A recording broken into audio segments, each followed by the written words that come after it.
Today, QTV Profiles is standing with Ralph Nader, who is considered one of the world's leading consumer, political, and environmental advocates. Mr. Nader is also a previous presidential candidate and has been named one of America's top 100 most influential people by Time magazine. Welcome to Queens. Thank you.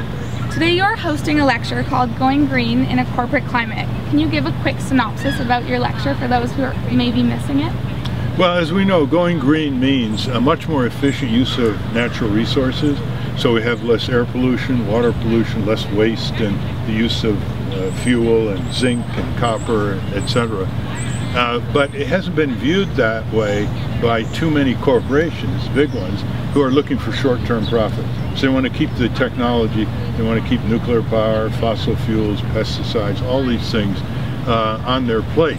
So there's a struggle going on between people, which includes some prominent scientists, technologists, who say that going sustainable, dealing with climate change is not a cost drain, it's a profit opportunity.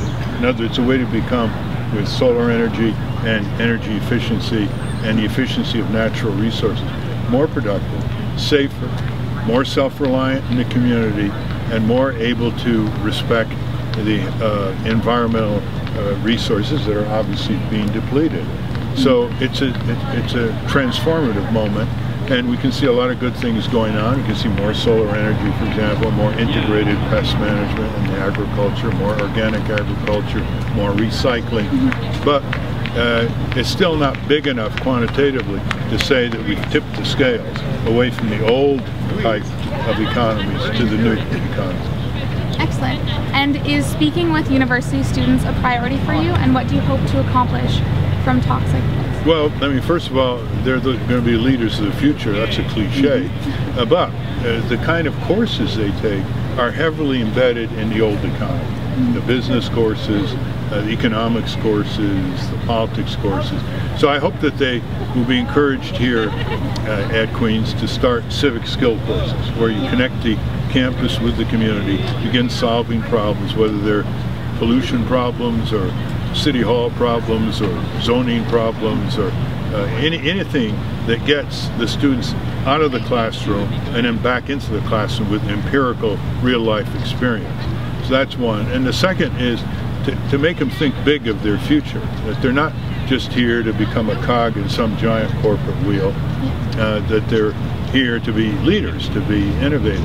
After all, they have a privileged education, and they're starting out ahead of most people their age. And as a student, you studied at Princeton and was followed by Harvard Law. Did you know then that this was the direction your career would take, or is this something that's evolved? Well, I did know then, because in my third year at law school, I wrote a paper on unsafely designed autos. So I knew I was going to have to go after General Motors.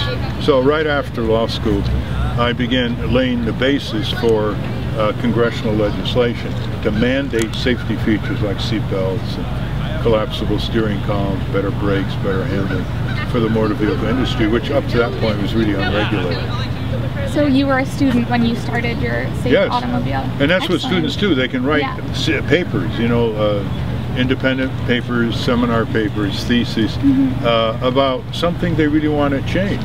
And that sort of etches their career after.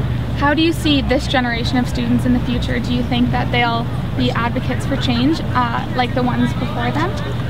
Well, you can't overgeneralize. There are always a small number that are going to be real activists for justice.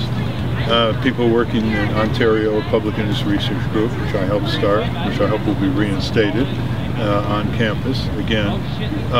Then you have students who are entrepreneurs. They want to start their own business. Then you have a lot of students who will go into large organizations.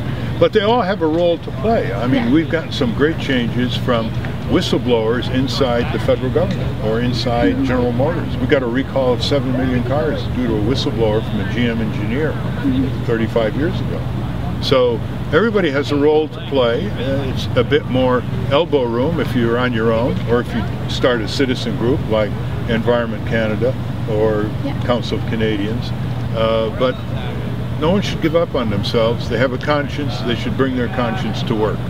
So as you mentioned, some say you are personally responsible for the very high level of safety in cars today.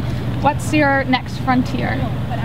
Well, we're on a lot of issues. I mean, we work on safer food, drug, drinking water. These never go away. Reduced air pollution. But right now the big one is to take on the giant multinational corporations and subordinate them to the sovereignty of the people. Right now the corporations are our masters when they're supposed to be chartered by provincial authority or state authority in the states to be our servants, because they're artificial entities, they're not real people. So there's a big struggle in the U.S., and unfortunately the Supreme Court 5-4 is siding again and again with the big corporations. So now they're treated like people with all the rights that people have under the Constitution, but all the privileges and immunities that only giant corporations could have, which includes spending as much money as they want, no limit, to support or oppose candidates for public office. That was a 5-4 decision called Citizens United, which is galvanizing a lot of opposition, including from people who are part of the Occupy movement in the United States. Well, thank you for coming to talk to Queens TV. We greatly appreciate it. I'm sure your lecture will go wonderfully, and enjoy the beautiful weather. Thank you. Thanks. Keep Canada independent.